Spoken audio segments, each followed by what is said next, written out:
unknown submarine contact in the vital area. Away the Nixie team away. Away the Nixie team away. Set general quarters. Set general quarters. General quarters, all hands, leave out of station. General quarters, all hands, leave out of station.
That's it. That's all there is to it. That's us. Hey, guess who's on here? Let's turn this over here. What up? Hey. Hi. Look, it's... How are you? It's Sack Heads SHAUN and Sack Heads BZ. And for the record, this is not booze. Okay. Just so everyone knows. I am incredibly glad that you pointed the obvious out. That that's not booze, and nor should any of us think that that's booze in any way, shape, or fashion. You know, okay, behind Inside Baseball, yes, we were scrambling just for a moment. It's good to be back. And so what everybody didn't see was the scrambling that was occurring because, of course, BZ's in charge of the TV and the sound and stuff right now. So no scrambling occurred. Don't even think that You see that I'm sweating? happened. Does anyone see I'm sweating?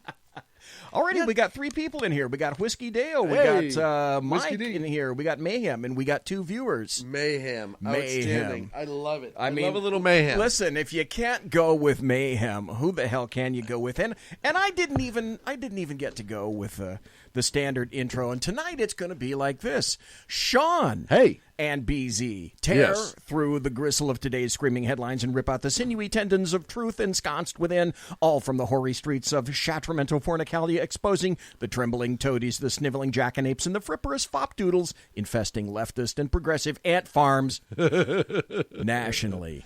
I take a picture of the camera. Yeah. Taking a picture of me. Okay, hang on.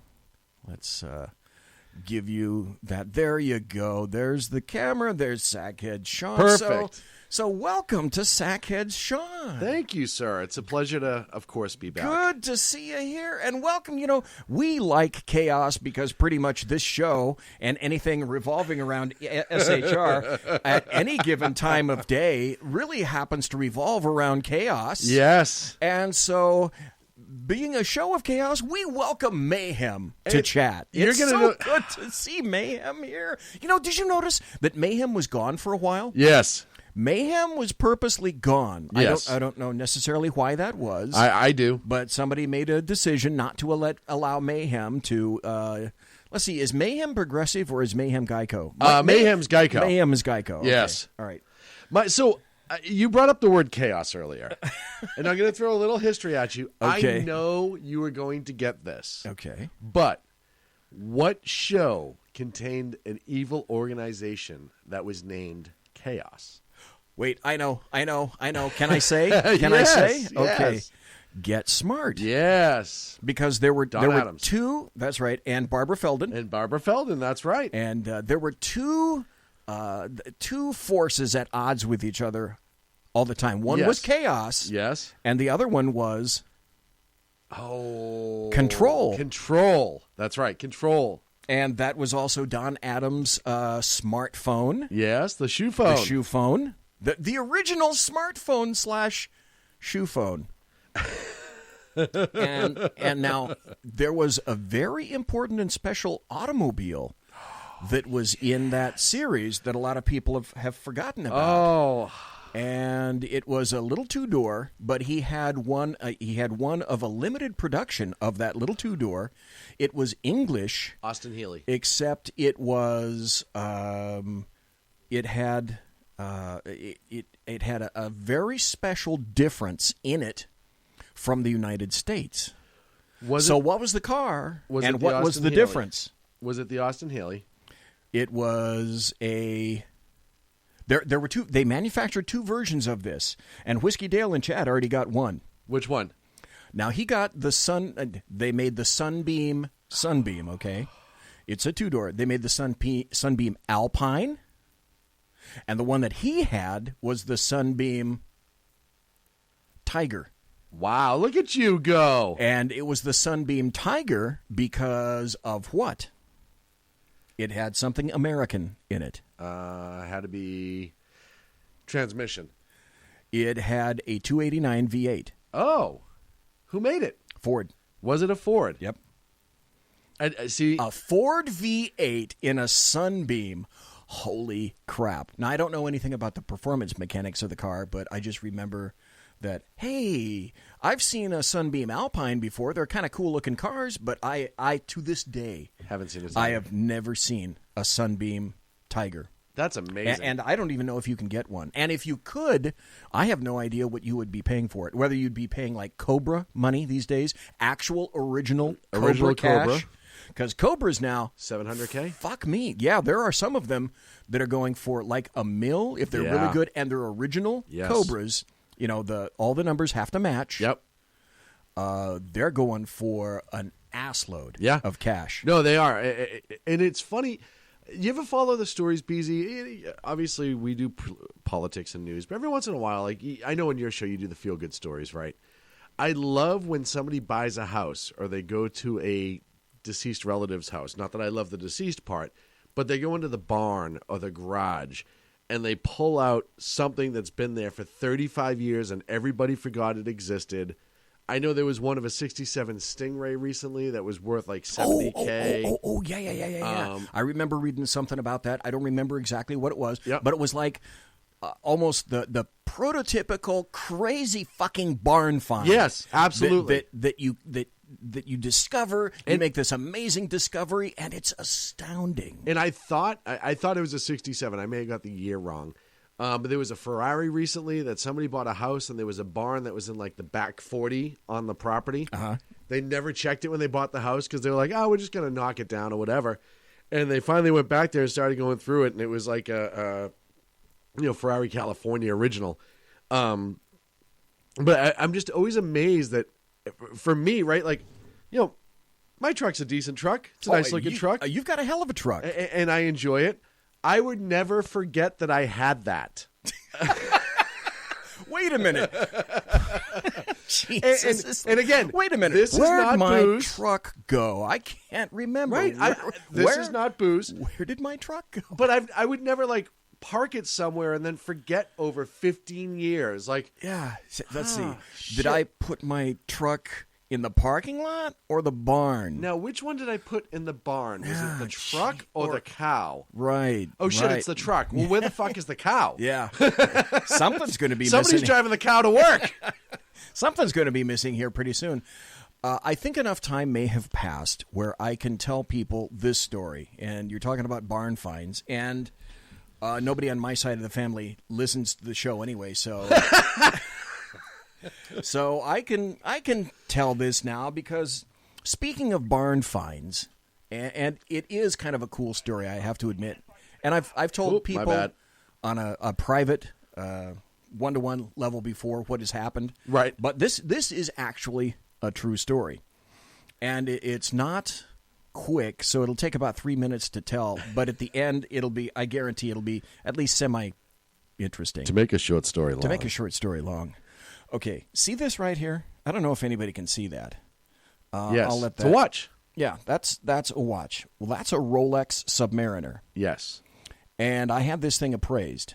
Really? Well, number one, if you have a Rolex Submariner, Hey, based on some of our listeners, I don't know if you want to give that price out. They'll be lining up in the street to thump you. When I got this watch, And it's not like you don't stick out in a crowd, BZ. You're not gonna, I don't see you weaving in. it's the circumstances under which I acquired this watch that are interesting. Now, once I made the acquisition, once I realized what it was, I had to take it just to a specialist. First, I took it to a jeweler. Nope. To tell me, okay, is this real? Because I know that there are knockoff Rolexes. And by the way, I fucking adore this watch. This thing is so beautiful. It is absolutely gorgeous. I have no doubt. It's real gold, real silver, and it's the kind I discovered this blue is a color that you can't get anymore. So anyway, first I go to a jeweler, a really good jeweler in town that begins with a G, and they say, you know what, we can't do that. You're going to have to go to this individual guy, because if you want to find out if this is true, if this is truly a Rolex, go to this guy. He's on this street, and he's the guy that we recommend to open up the back for you. And I just want to warn you. Wait, that is this the guy? Is he on Merchant Street in downtown? No. Okay. No. He was over in the north area. Okay. And they said, by the way, just to let you know, when you walk in the door, bring cash, because for him to open it up, it's going to be a couple of dollars.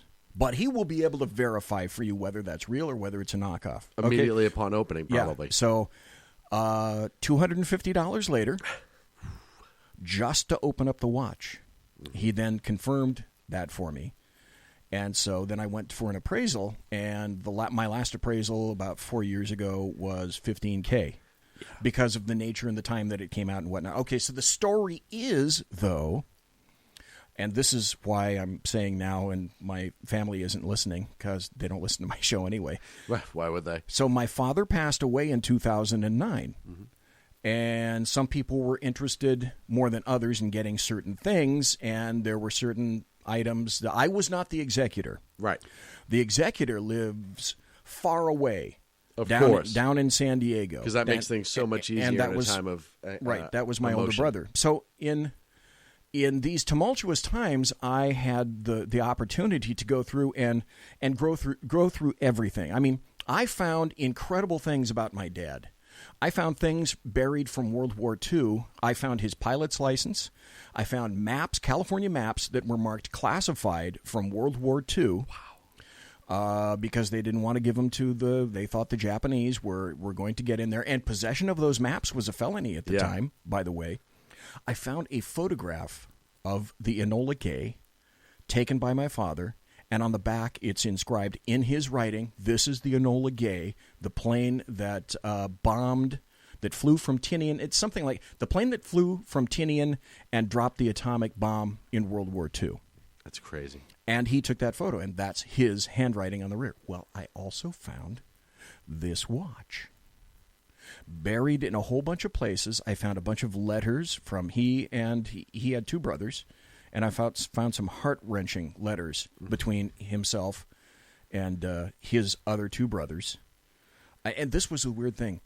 Of all three brothers that went into World War II, all of Dad's brothers, all three of my grandma's sons went into World War II. My dad went into the Air Force.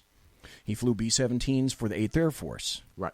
And then my brother Bill went into, let's see, where'd Uncle Bill go? Uncle Bill went into the Navy, and he went down on the Yorktown. Wow. And survived. Wow. And then Brother Jim went into the U.S. Army. So all three agencies from three brothers in three separate areas, which I found kind of odd. But I'm rooting around this, and I see this beautiful kind of green. I don't know if anybody's ever seen a Rolex box. They're kind of impressive, but on the other hand, they're kind of not impressive. They're impressively plain. They're kind of plain. They have a little bit of shell scroll work on the top, and I thought and it really wasn't marked. And I opened it up, and I'm thinking, because I knew that Dad used to go across to Hong Kong, and that he was stationed overseas, and he used to do a whole bunch of stuff. He got assigned to the Pentagon, all sorts of places. So I thought, okay, he probably went to Hong Kong, and probably this is a knockoff. And one appraisal later, I discovered that, no, this is not a knockoff, and no one was interested except for me in going through all of Dad's things because I was told quite appropriately by certain other personnel, "Nah, we're not interested in that stuff." Why? And so, okay, they're not interested in that stuff, and I am. And the story, the watch alone is obviously impressive. I mean, it being what it is extremely impressive. And the other thing is, I have no idea where he got this. But I don't know if he got it in the States. I don't know if he got it in Hong Kong or overseas or wherever he went. I knew he went to Germany once or twice. I don't know. It's like Maybe so it was many a other gift. things about my dad. Or a gift. I don't know. Right. There's just... And so I think the amazing part of that, though, BZ, is when you have part of your family who is just like, it's only like rich in legacy, and it tells you so much about this man who's no longer able to tell you. That's another story that I'm sure that, and I'd like to go there before the bottom of the hour. And the history that this man went through, and you have to understand, like, World War II, so many people were immersed in it, and it was so violent and vicious and bloody. And he never talked about it. And a lot of people didn't. A lot of people. I remember my friend Paulie always saying that his grandfather was a Marine in World War II, Guadalcanal, and he... Oh, that was the worst. And he and a couple other guys in the neighborhood down in Fresno would sit in the front porch in the middle of summer when it's 105 degrees, drinking hot black coffee, and they wouldn't talk about it with anyone else, but between themselves they'd talk about it. Yeah. And as soon as anybody else would walk up, they'd stop. And I can remember my grandfather, he was on a minesweeper in the Pacific in World War II. Really? Was he? God bless him. That's fabulous. My other grandfather, I think, drove landing crafts in the Atlantic in World War II. And neither one of them spoke about anything. God. Ever. Guts. Ever. Both Navy guys. Can you imagine? In any situation where you're going to make landfall on hostile territory with troops, can you imagine being one of those guys that had to... Number one, you've got to be out in the ocean, exposed. Mm-hmm. You've got to drive it. You've got to know how to... And those things were as seaworthy as a tank. Yeah, it really was. They were not seaworthy. They leaked like crap. Yep. They had a blunt front, so they certainly weren't going to go fast at all. And it made them all sitting ducks. And the North Atlantic... was horrible for regular ships. Never mind a flat front that's just beating on those waves. Yeah, never mind any kind of a craft like that really is a piece of crap. Yep. It's designed for one reason: go slow and hold a lot of troops. Yep. And then as captain or of a boat like that, a landing craft driver, then you've got to think somehow in your brain, if anybody in that, whatever happens to those people in there, you can't help but think, I took them there. I'm responsible for them, and I'm watching them. Number one, I'm covering my butt to make sure that I don't get killed, so that I can keep delivering on my part of this story. And then that front goes down, and depending on where they're landing, the machine gun fire is coming in right away. Yeah, and then to have to watch your men in front of you be mowed down, and at the end of it all, you live. So, and for me, the minesweeper part of it was scary, and here's why. You don't know where they are. And I know, like, for me, it's the unknown. I'm one of those people that if I know what's coming, no matter how horrible it might be, I can prepare myself, right? I can deal with it. Right. There are parts of anything that you can never deal with appropriately or whatever. PTSD, there's a whole bunch of things. But I think for me, if I know something's going to suck, I can wrap my brain around it a little bit. And even if it's extremely difficult, I know I can get through it or I'll find a way. The unknown, especially underwater, for whatever reason to me, that scares the shit out of me. Like, you're not just trying to avoid mines. You're sweeping them. You're dismantling them. You're destroying them. You're finding them and making sure other ships don't hit them. That, to me, is way more freaky for some reason. You're the EOD tech of the water. Yes. And just a little tidbit, I don't know if people know it, but John Wayne owned an ex-minesweeper. No kidding. And it was called the something Goose, Gray Goose. Something like that. Folks in chat can probably look that up on the internet. Whiskey Dale will get it. He probably will. And he owned a minesweeper. And then for quite some time, minesweepers were built of wood, of course. Of course. During World War II, which was the other weird thing. I was talking the other night about technology from World War II and the amazing technology that people didn't know about that came out of World War II. And yet, as technologically advanced as we became, and the Germans became, and the Japanese became, still, we were flying planes in World War II whose control surfaces were made of canvas. Yes. The the Army, the U.S. Air Force, C-47, all its control surfaces were canvas. Yep. The British were still they were flying the Hawker Hurricane. Yep. And the Mosquito was built of wood. The Japanese were flying wooden planes for a while. Yeah, I was going to say. For a while, we were even flying biplanes. Yes, and you look at the landing gliders that they used, all wooden canvas. All wooden and canvas for Balsa lightweight and essentially nothing more than death traps. Well, and that's why when we would talk, Clint and I would joke on the show all the time about just bringing out the Constitution for one more Wild Goose whiskey. God dang, Whiskey Dale! I knew he was going to get it. He said the Wild Goose is still plying the Pacific, a living reminder of the screen actor whose motion picture career began in 1926. Yep, bingo. See, that's pretty amazing. Thanks, WD. Man, I knew you would get that stuff. But you think about what, and a lot of times too, the technology was available, but it wasn't as efficient, and it was just, it's what they knew, and what they knew was working better at the time. It was working, so they just went with what they knew was working. And then, it's like the bar. I always bring up the bar. Have you seen the new updated version of the bar? No. Now, for those uninitiated, when you're saying bar, you're talking about, I'm assuming, the Browning automatic rifle. Yes. And so the BAR. Here's why. The other reason that I liked the BAR. This really dates me. Infantry this killer. really, really dates me. There was a TV series in black and white called Combat. With Rick Jason and I watched Combat growing up with my dad. Oh God, not Kenneth Tobey. But another guy, and his name will come to me. But I loved Combat. Yep. And there was a guy whose job was to carry the BAR, and I thought, you know what? That's the guy I want to be in Combat. I wanted to be the guy that carried the BAR. Well, and a heavy son of a bitch to carry. Oh yeah. But a nasty son of a bitch to fire. It cleaned out some people. It was an infantry killer. And but there is a company, and I want to say they're out of Idaho, Iowa, somewhere in the Midwest. I didn't know there was an update that has recreated it, cut it down, got rid of a lot of the junk out of it they didn't need, and got it down to about 14 pounds. Yeah, because they used to come with bipods. Well, yeah, because it was so big. Got down to about 14 pounds, maybe even a little bit less now, and still full rock with it. And I was watching a thing on YouTube about it. Vic Morrow, God, Vic Morrow. Whiskey Dale comes, dude, you are so incredible. He comes to the rescue once again. Every Vic time. Morrow, Rick Jason, Pierre Jalbert, Jack Hogan, Combat, dude, you nailed it. Great show. Oh, thank you again. But that's on my list moly. of rifles I want before I die. Is the new updated bar and the M1A Scout. I'd love to have an M1. Yeah, I would love to have just an open sight M1.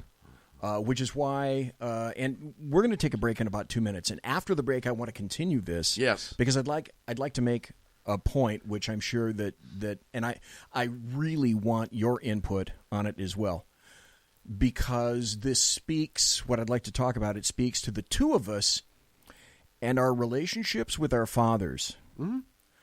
And there are so many things that, in retrospect, I wish I'd either had the common sense or the bravery or the insight to ask my dad, because when the final day came and the realization sunk in a week, 2 weeks later, whatever it was, and I finally realized there's so much about my dad that I don't know, that he never told me, and I was foolish enough not to ask. Because I was so wrapped up in my life about what was going on and all of the things that I would want to know about him that he knew about the family, his side of the family, and what he did, that just because of the nature of who he was and who that generation was, he never talked about and I never asked. No, I think that's a Shame on me. I think that's a great conversation to have, because I think too that this is something that, you know, we talk about progressing as mankind, and sometimes it's good and sometimes it's not. I think one of the good things that has come out of it is they were of that generation that you just didn't talk about certain things. Yeah. And I think that's changing a lot, where you do start talking about those certain things, and it may only be with certain people, but it not only it brings out that history, that legacy a little bit, and sometimes it may be a horrible and tragic thing that they have to talk about, or sometimes not. There's some great things that people have done that just fall by the wayside because it happened 25 years ago, and at the time it was really cool, but now I never thought to talk about it again. And you hear other people tell stories, and you're like, my God, that was my father, or that was my mother, or really, that happened? And they're like, yeah, I never told you. I was like, no. You know, so I like that idea. There was a kid, before we go to the break, and during the break, maybe I can see if I can dredge this up. There's a young kid, I don't know, like 15, 16, 17, 18 years old, somewhere, and he's probably on YouTube. But what he did is he started a project where his job was to contact as many World War II veterans. I got to look this kid up because I watched all of them. As he could, because, and then he went out and created videos about this. There's a story about it, and all of these men and a couple of women, they were loving to talk to him and tell about their stories, because they perceived his generation as not caring about any of them at all. He's 20. And it's an incredible story. Yeah, I'm pulling his name up really quick. I watched the videos too, and they were amazing. Oh my God, they're incredible. His name is Rishi Sharma, and he was a junior in high school when he started it, and he wanted to interview every World War II combat veteran that he could, and he was ditching school to do it. He would ride bikes to the local senior home. How cool is that? Interview the guys. He's really an amazing guy, and he asked this kid. I'll tell you what, and you could tell if you go to if you just search Rishi Sharma, Rishi, last name's Sharma. Even if you look at the still photos, you can tell these folks are loving the fact that he's telling their story. Yep, and you could tell that he's interested, and you could tell that he loves them for it. If you watch the videos, they're amazing. I highly recommend it. And kudos to this young man for especially a generation that we're losing so much of as we speak. Exactly. To be able to make their story last for eternity. Kudos, because I was blown away and very touched by those videos. They're incredible. Everybody needs to watch them. Folks, we're going to take a break and be right back. Conservative media done right. Someone told me I needed to share. You're listening to the SHR Media Network. Hey, it's Sean from the Sack Heads radio show. Also one of the owners here at the SHR Media Network. Are you opinionated? Have you ever wanted to do your own show? Have you ever heard...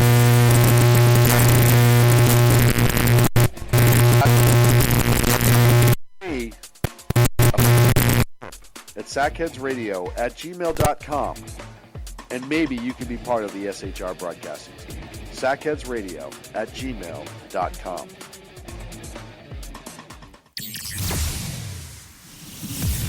Broadcasting behind enemy lines in occupied California, a mere 2 miles from the state capital, the bloviating Zeppelin's Berserk Bobcat Saloon radio show can be heard every Tuesday and Thursday night at 8 p.m. Pacific, 11 p.m. Eastern, only on the SHR Media Network. Go to shrmedia.com to listen. You can also watch on the SHR Media Facebook page and the SHR Media YouTube channel. No goldfish were abused in the making of this ad. When dirty politicians, shadow governments, and deceptive Islam blind the world with fake stream media smoke, their only fear is one man with a cane. I'm Dave Milner.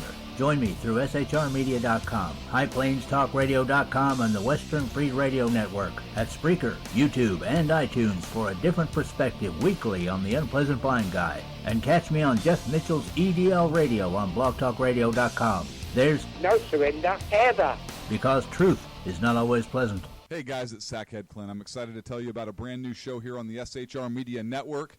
I'm teaming up with the one and only all-powerful, the bloviating Zeppelin, sitting here to my left, bringing to you a fresh new show here on the network. It's Against Tyranny. And we'll be picking up where the Sackheads left off. Excited to be with you, sir. Sackheads Against Tyranny. We're going to chat. We're going to chat Wednesday nights. S-H-A-T. Sackheads Against Tyranny. Wednesday nights, 11 p.m. Oh, it's the same time, right? 11 p.m. Eastern, 8 p.m. Pacific. Same Sack time, same Sack channel. Yep. SHRmedia.com. See what I did there? It's your business diva here, Melanie Collette. I am inviting you to a front row seat as I discuss some of the most intriguing details of wealth and finance with today's movers and shakers in the world of business. Listen in and discover financial truths on a global, domestic, and household scale. Uncover topics that will impact your wallet today and in the future. Money Talk with Melanie airs Monday through Friday, 5 p.m. East, 2 p.m. West, right here on SHR Media and High Plains Pundit Talk Radio. You can't afford to miss it. Human by race, Christian by faith, American by nationality, and conservative by choice. Reverend Ralph J. Chittum Sr. is the right guy on SHR Media from 8:05 to 9 p.m. Monday through Friday.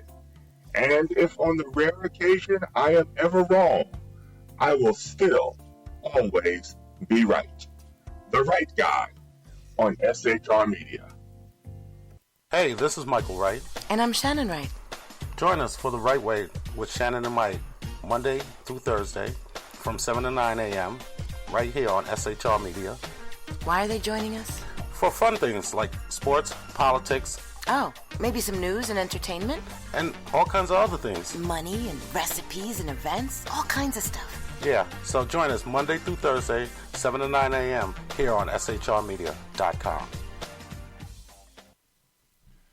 Hey, BZ. So the plan's working. You got rid of Sacco.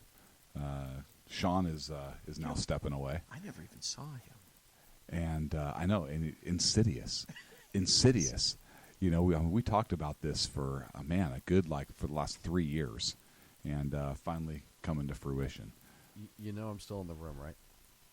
It's almost like he's here still. Did you hear that? Yeah, it's kind of... It's amazing. It's kind of at you. It's kind of eerie. Kind of a poltergeist. Like a poltergeisty thing. Yeah, Sackheads Against Tyranny. You're listening to the SHR Media Network.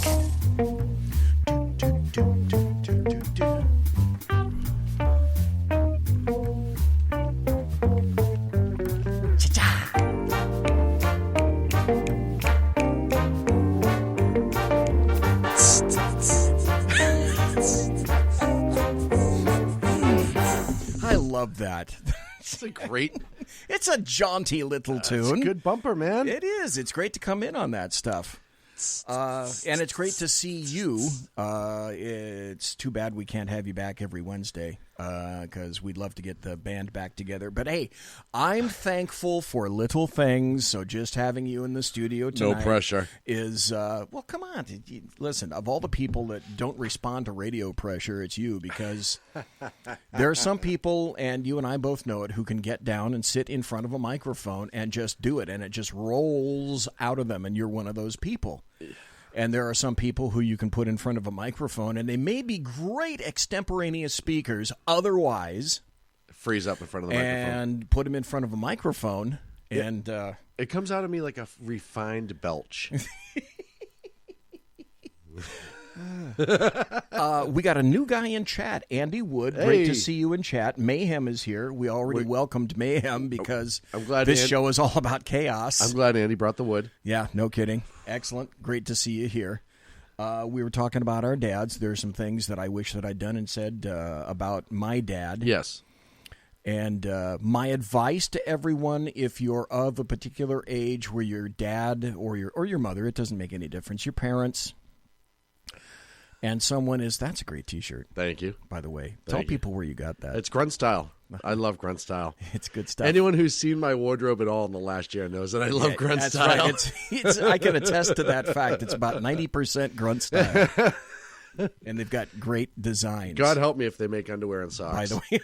Because I'm in. That's right. I'm all in on I don't that know one. who the guy is, but I bought him a boat. I'm pretty sure at this point. He is somewhere. And he's not even a sponsor in your. I know. But he makes. It's one of those products that even though we are not sponsored by them, it is entirely worth it to me.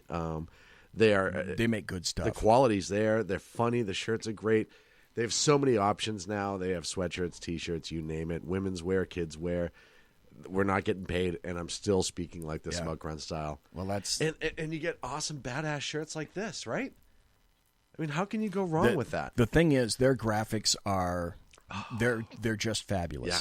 You know, there's some T-shirts that you see where you're thinking that's kind of an interesting concept. Yep. But they screwed the pooch on the execution. I agree.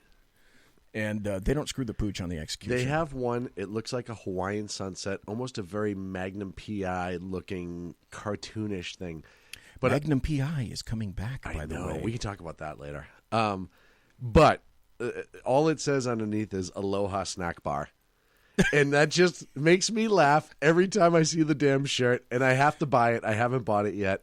I laugh. I don't know what it is. I don't know what it is about that shirt, but I laugh my ass off. I'm going to have to tell you that up until about 6 shows ago, for about 4 shows, one of my my sponsors generally are the Skunk Works, Lockheed Martin, the Boeing Company, Pratt and Whitney. Yep. And for a while, Kettle One. Well, that goes without saying. But the other one that was a sponsor of my show was the Oahu Snack Bar. And the Oahu Snack Bar, I said, there's just a little bit of Muhammad in every bite. Do you think maybe I got an email or two about that? No. The answer would be yes. No, really? People get offended that easily? Yeah, I can't imagine why that would be. In any event, we were talking about dads, and I think the whole point of that was there are so many things that I wish that I'd asked my dad about, talked to my dad about, brought up to my dad. Yep. And maybe this is me being way too sentimental or way too maudlin. Yeah. But the one thing that I wish that I did on his last night, and I was there with Dad at the end, and I was the one that made the phone call to my brother, and I said, I just have a feeling, whatever you're doing, drop everything and fly up here to Sacramento, because I don't have a good feeling, and my other brother was in the area. And so he did. That was the executor of the state. So he flew up here, all 3 brothers. My mother had already passed away in 2002, so he survived 7 years past her, which is a little unusual. Very unusual. With couples of that generation. And so I happened to be unfortunately correct, and all the brothers and all the people that we could get were around his bed that last night. And my wife... no one wants to think about what's going to happen, and I had a complete phase out, I guess, of I'm not dealing with this rationally, and because of that, I screwed myself over, and I may have screwed my dad over in the process. He was losing strength, and it was like, okay, I know he's starting to fade out. And I mean that in terms of he seemed as though he was getting really, really tired, and we were just bothering him. Right. So I suggested to everybody, why don't we all just let him sleep for a while? And because I think he needs the time. I think he just needs to sleep. And my wife leaned over to me and said, kiss him goodbye. And I didn't. And the reason I didn't is because I thought, no, this is not going to happen. Right. It's not going to happen tonight. It may happen tomorrow. It may happen the next day. It may happen in a week, but not tonight. And at 3:30 in the morning, I got the phone call. And I will never forgive myself for that. Yeah, that's hard. I can't even imagine. She was right. Yeah. Well, and, I think we as guys in some way get that stubbornness of not wanting to deal with certain things that come up. And especially when we know it's something that I think when you're in that moment, and I kind of had the same type of moment, but where you're in your head saying you're fighting it mentally because you don't want to happen. Yeah, it's denial. It was complete denial on my part. You can't control it. And you and I have that same kind of type A personality where it's like normally we can get all this stuff squared away and figured out and pushed. We're the Mars in an incident. And in this one, there's nothing you can do.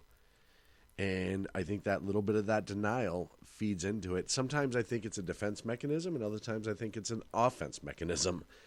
Situationally dependent, right? Yeah. Right? I get that. Have you ever seen the picture of the 38 where the barrel goes backwards towards the Yes. shooter? Sometimes that's what it is. Yeah. And for me, like I said, I can remember my dad was sick for a long time and was on dialysis and decided one day he was done. He just didn't want to do dialysis anymore. He was sick of fighting.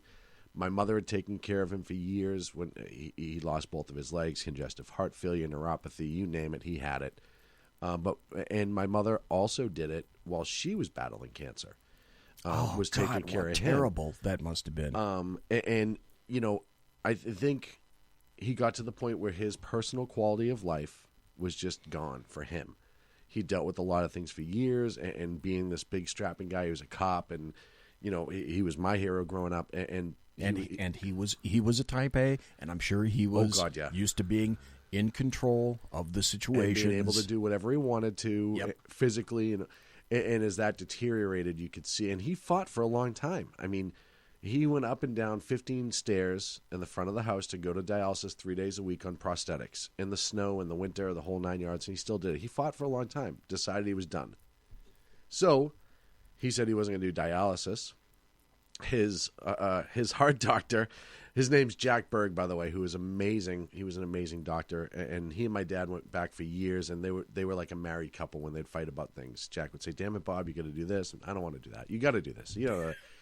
So even Jack, he came to the hospital when he obviously heard my father say, "I don't want to do dialysis anymore," was trying to talk him out of it. And you could tell that it was a personal reason and not a professional reason that he was trying to talk. But so it was one of those things that he stopped, and we knew at that point it was only a matter of time. Sepsis sets in, all these different things when you don't have functioning kidneys.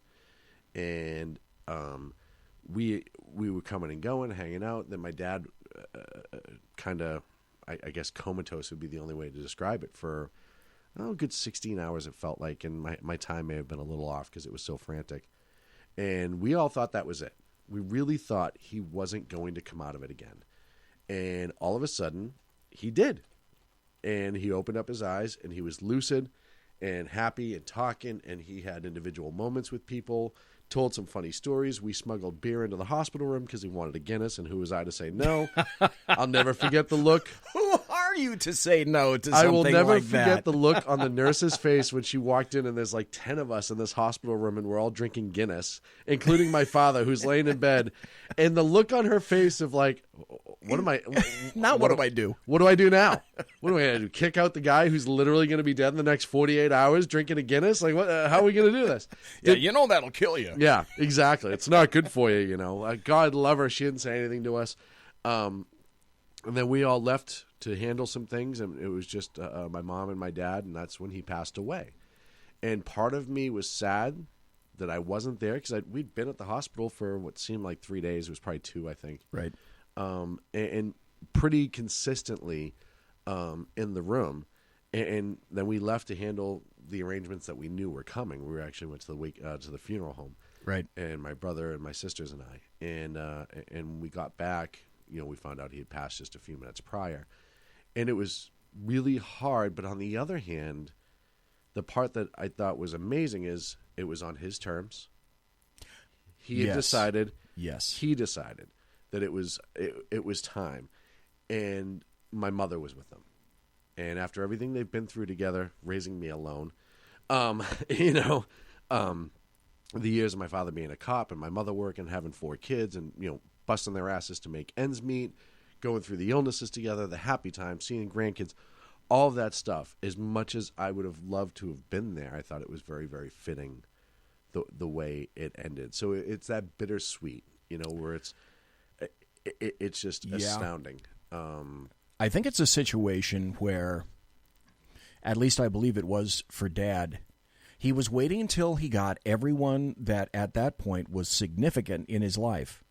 And he had all 3 sons around him, and the wives that were connected, that were available, and the rest of the family that was available that night. And because getting my other brother up here was, that was going to be an issue, and that was taken care of. And I had somewhat of the same thing. My brother was out in California living, and we had to wait, and we didn't think he was going to make it. And he did. My father waited. We swore that he waited. Yes, that's precisely my point.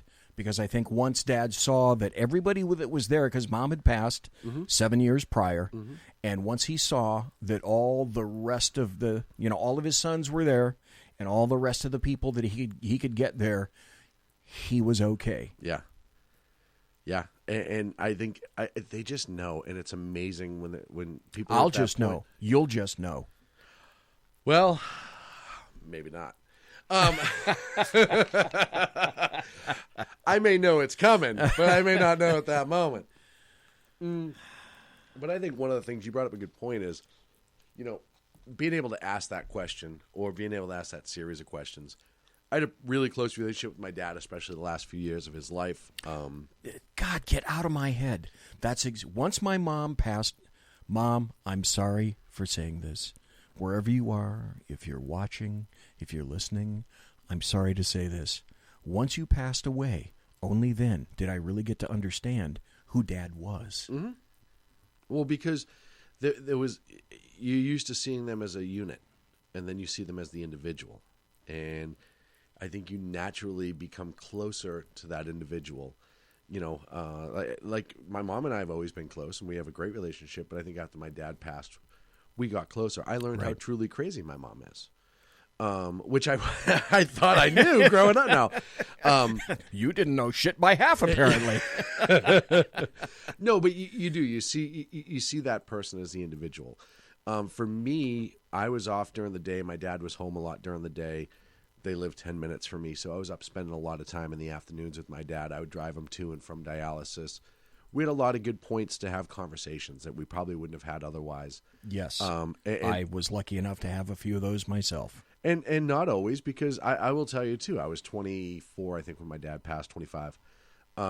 And even at that age, I was still fearing the inevitable before it happened. I was afraid to know about the dialysis because I knew what it meant.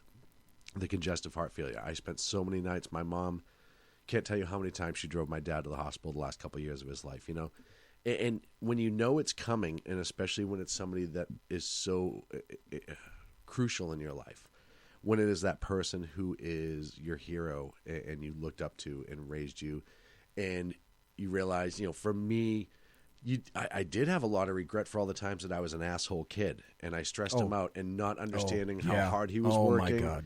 And my mother, too, the same thing, because my mother worked the entire time, my whole life, and raised a family, and my father worked and raised a family, and my father would work overtime and details and everything he could just to make ends meet, and then they volunteered for all of our activities. And it was now, as a father, and I look back and I'm like, man, how did he do it with 4? How did she do it with 4, even together?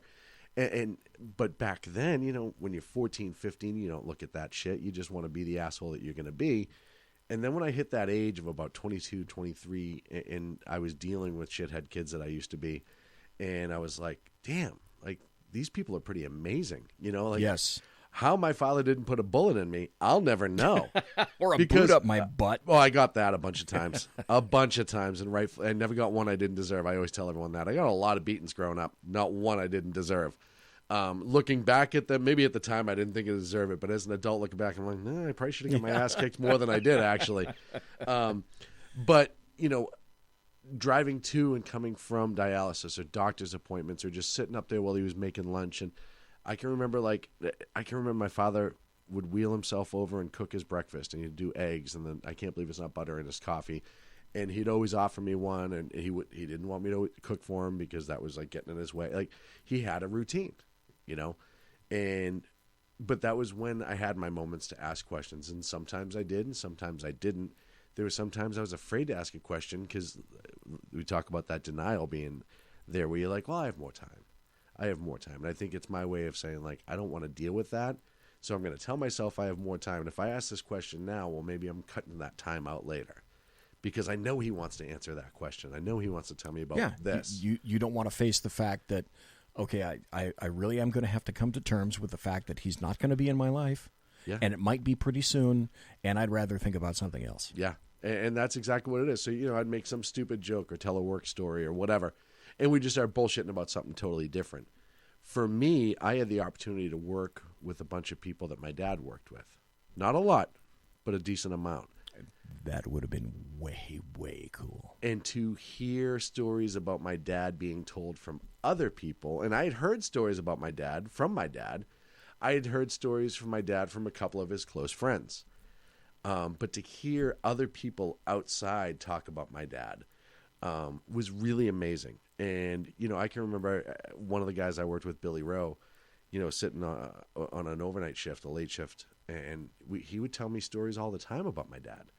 And even after he passed. And I was always thankful that. I worked a guy named Vic Serrana, who passed away too young as well, but he grew up with my dad, essentially. He was my dad's partner for a while, and they worked together.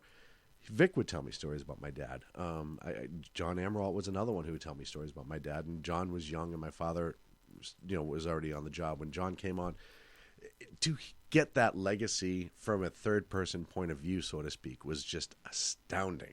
And the people that gave you that highly important insight, like the second or third person, not directly attached, but that kind of insight, which is so invaluable that it becomes so personally important to you to know that I loved my dad, I respected my dad, I heard some stories about my dad. Oh, yeah.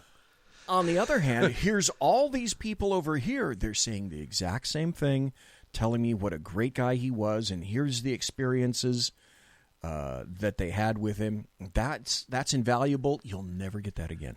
I can remember I had one guy say to me, hey, your old man and I didn't get along really, really well. But I always thought he was fair. I always thought that he was good. And I always thought that he did everything for the right reason. And even that, to have somebody say, hey, he and I didn't jive too well, but that doesn't affect the opinion of what he did and how he did it and who he was as a person. That's right. And the fact that even though they didn't agree, he still respected the man. Yeah. I thought that was just amazing. And I can remember having a long conversation, being thankful with that person, because it says a lot, But, I got a lot of information from my dad. I asked a lot of questions. There's a lot of stuff that he wouldn't talk about. I think I've told you this off air, and I'm going to tell this story, and some people are going to laugh, and other people are going to think they're crazy. My mom swears to God my father could speak Russian. Okay. My father was in the Air Force during the Vietnam War. Okay. He alleges that he was in the weather service. I forget which Air Force base. It was somewhere in Nebraska. Oh, God.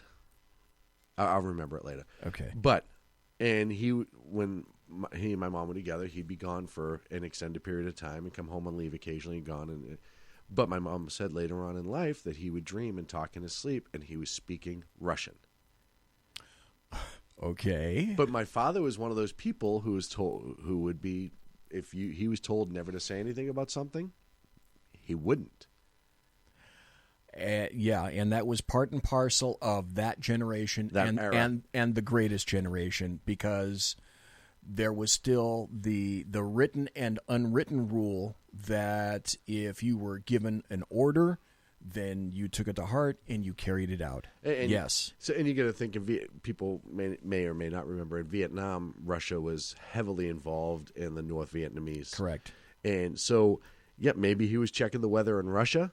I don't know. Maybe he wasn't doing that at all. Or maybe he wasn't doing that at all, which has always been my kind of take on that for a lot of different reasons.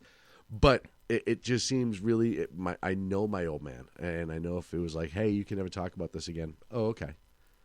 And I've had a lot of people like, well, you could write and find out and blah, blah. And I'm going to someday. I'm actually just still kind of not ready, which sounds crazy all these years later. But anyone who knows me personally knows that I still have some issues with my father's passing. To this day, next year it'll be 10 years since my father has passed, and after 10 years, I'm still having a little bit of a time dealing with it. Yeah. If for no other reason than 10 years ago, it seems like last February. Yeah, mine will be 15 years next year. Next August, a year will be 15. And still, I'll wager, it's still fairly fresh in your mind. Yeah, and so that's the funny part is, certain things, obviously, time makes it easier, and certain things, time makes it harder.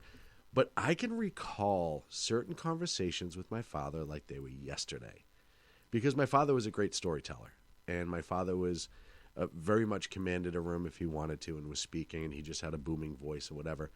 But I can and not even serious conversations. A lot of times it was his humor, because he had a sick sense of humor.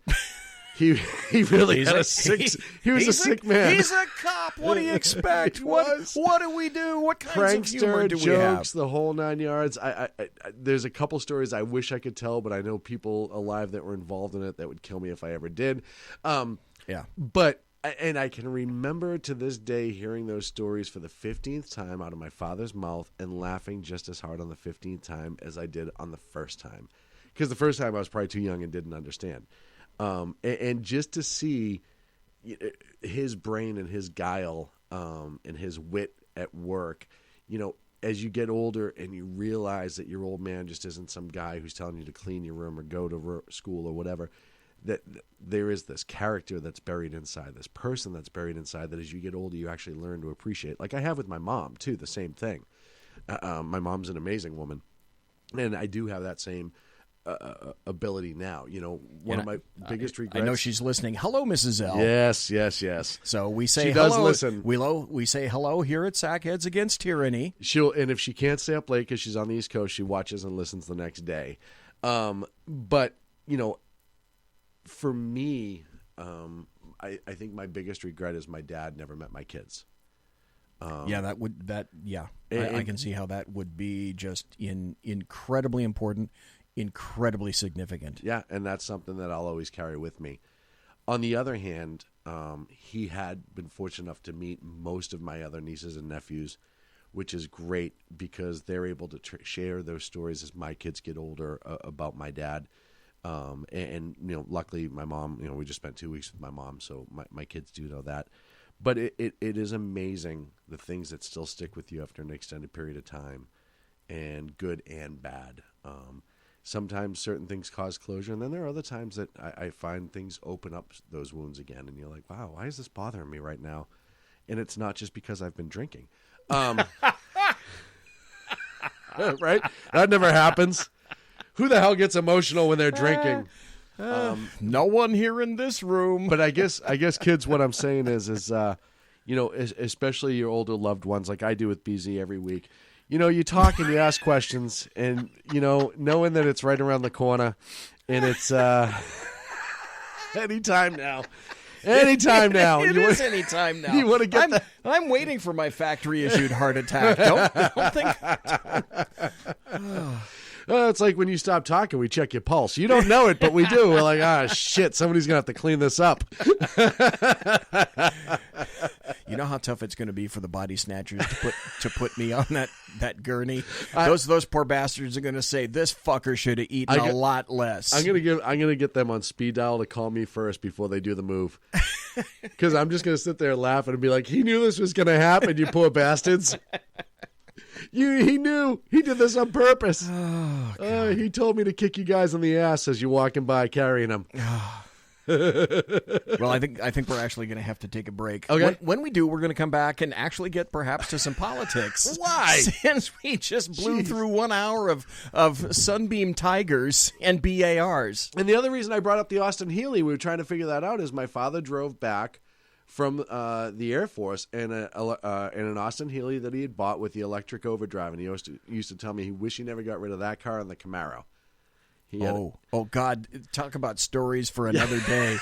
Like, the cars that got away. Oh God! Yeah, the stuff in your childhood that got away. Oh yeah, I had a chance at a GTO when I was 16, and I just didn't pull the trigger.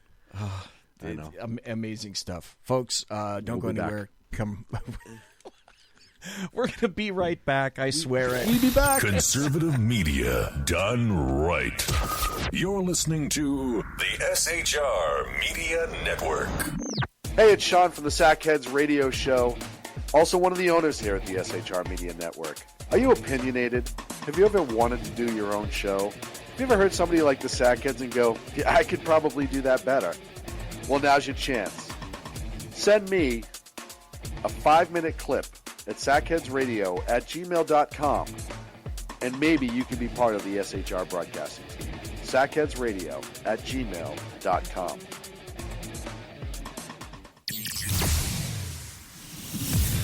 Broadcasting behind enemy lines in occupied California, a mere 2 miles from the state capitol, the bloviating Zeppelin's Berserk Bobcat Saloon Radio Show can be heard every Tuesday and Thursday night at 8 p.m. Pacific and 11 p.m. Eastern, only on the SHR Media Network. Go to shrmedia.com to listen. You can also watch on the SHR Media Facebook page and the SHR Media YouTube channel. No goldfish were abused in the making of this ad.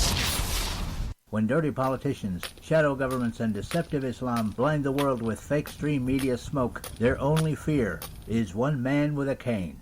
I'm Dave Milner. Join me through shrmedia.com, highplanestalkradio.com, and the Western Free Radio Network at Spreaker, YouTube, and iTunes for a different perspective weekly on the Unpleasant Blind Guy. And catch me on Jeff Mitchell's EDL Radio on blogtalkradio.com. There's no surrender ever, because truth is not always pleasant. Hey guys, it's Sackhead Clint. I'm excited to tell you about a brand new show here on the SHR Media Network.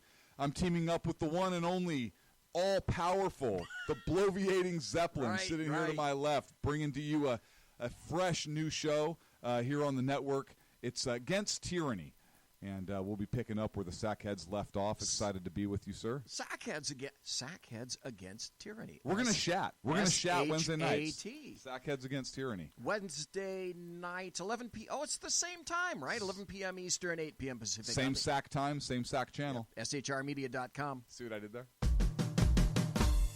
It's your business diva here, Melanie Collette. I am inviting you to a front row seat as I discuss some of the most intriguing details of wealth and finance with today's movers and shakers in the world of business. Listen in and discover financial truths on a global, domestic, and household scale. Uncover topics that will impact your wallet today and in the future. Money Talk with Melanie airs Monday through Friday, 5 p.m. East, 2 p.m. West, right here on SHR Media and High Plains Pundit Talk Radio. You can't afford to miss it. Human by race, Christian by faith, American by nationality, and conservative by choice. Reverend Ralph J. Chittum Sr. is the right guy on SHR Media from 8:05 to 9 p.m. Monday through Friday. And if on the rare occasion I am ever wrong, I will still always be right. The right guy on SHR Media. Hey, this is Michael Wright. And I'm Shannon Wright. Join us for The Right Way with Shannon and Mike, Monday through Thursday from 7 to 9 a.m. right here on SHR Media. Why are they joining us? For fun things like sports, politics. Oh, maybe some news and entertainment? And all kinds of other things. Money and recipes and events, all kinds of stuff. Yeah, so join us Monday through Thursday, 7 to 9 a.m. here on shrmedia.com. Hey, BZ. So the plan's working. You got rid of Sacco. Sean is now stepping away. I never even saw him. And I know, and insidious. You know, we talked about this for for the last 3 years, and finally coming to fruition. You know I'm still in the room, right? It's almost like he's here still. Did you hear that? Yeah, it's kind of. It's amazing. It's kind of at you. It's kind of eerie. Kind of a poltergeist. Like a poltergeisty thing. Yeah, Sackheads Against Tyranny. You're listening to the SHR Media Network. Oh my God, the second hour already. Holy moly, where did the time go? It flew. This is a nice one too. Break it down. to Chinatown. Welcome back to Sack Heads Against Tyranny. Thank you so much for joining us. So I know we were closing out the last one, but I got a quick story. We got to hear it. So I immediately we go to break, and I get a text from my mother. My sainted mother. My sainted mother. All I get is, ha, ha, ha, I'm crazy, ? So she is listening. I said, hell yes. Am I wrong? I said, so wait. So I got the typical, and I know I'm going to piss off all of our female listeners, but I just got womaned 110%. I went through about how amazing my mom is, how hard she worked, how she took care of my... I was here. Right? I listened to it. We have video of it, the whole 9 yards. What does she hone in on? The crazy comment. Yep. And I didn't even say crazy in a bad way, like she's, killing puppies. I just meant she's a little cuckoo, and it's in a good way. It really is. My mother's the type of person to tell the Pope to go fuck himself if she thought it was the right thing to do. Like, that's just how she is.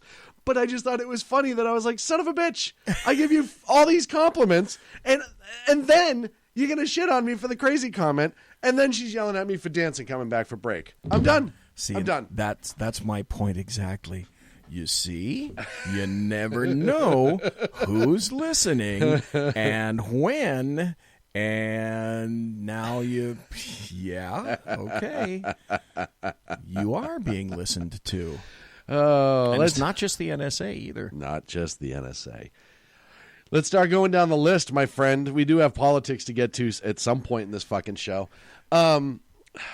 Let's start off with the Ginsburg rule, because that goes on the back of that.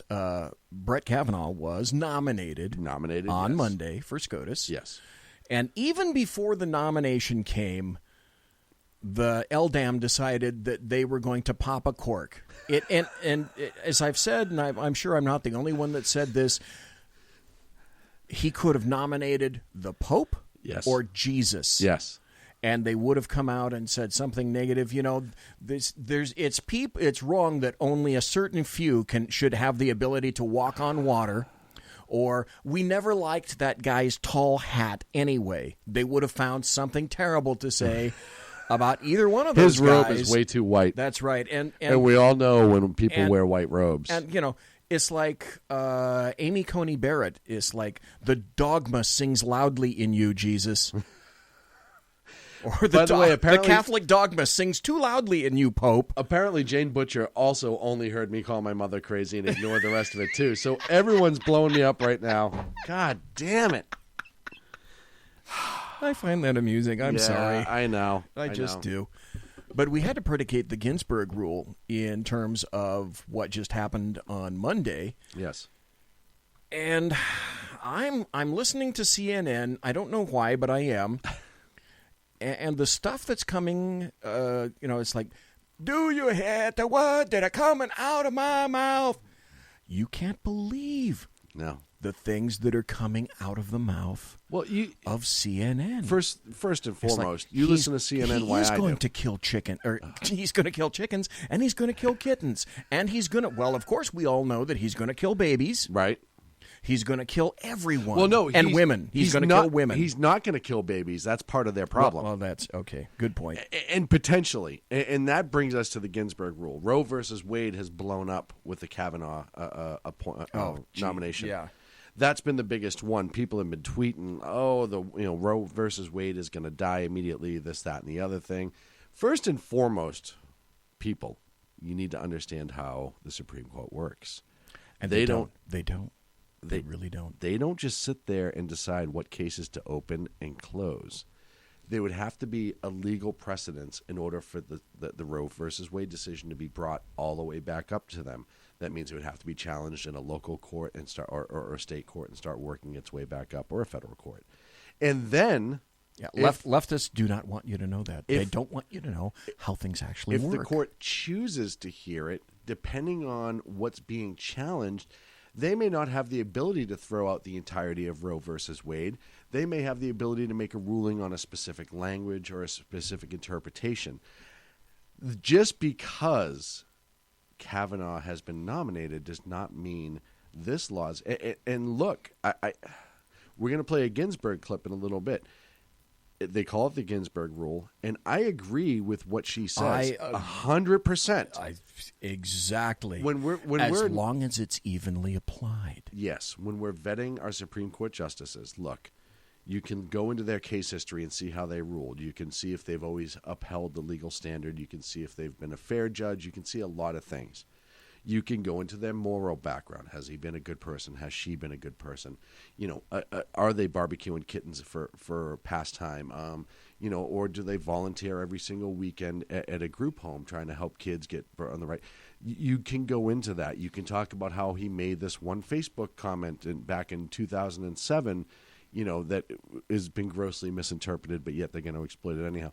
All these different things that we've seen with different nominations, they have the right to do. However, you cannot specifically ask, and I don't think it is prudent of a Senate to ask specifically, what would you do in this situation?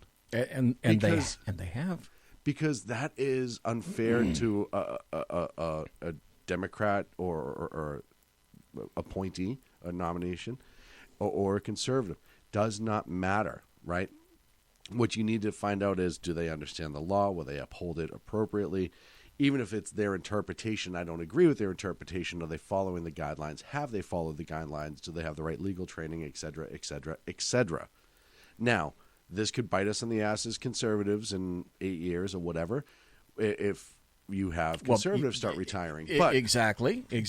And the other thing is, there's no guarantee that when installing a new jurist that they're going to go the way that you expected them to go when you made that nomination. And a perfect example is Justice Souter. Yeah.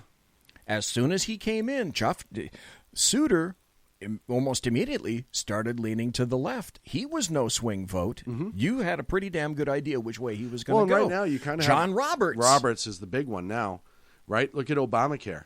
Look at the decision on Obamacare a couple of years ago. That was out of his ass. That was out of left field. No, nobody expected it. And yet, so these people are people.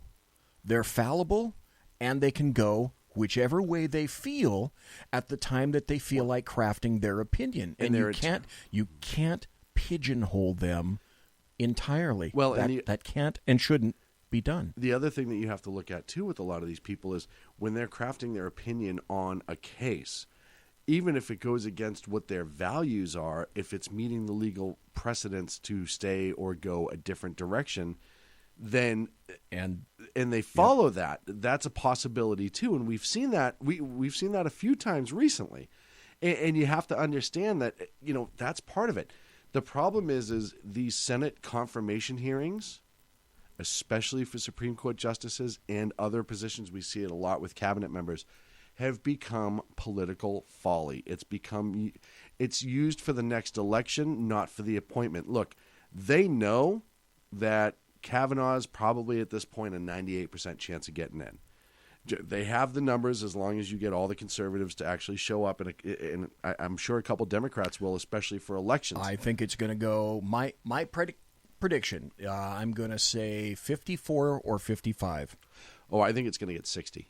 Oh, you really? Okay. I think you have a couple. I think you have a couple of Democrats who are in historically red districts who are coming up for election.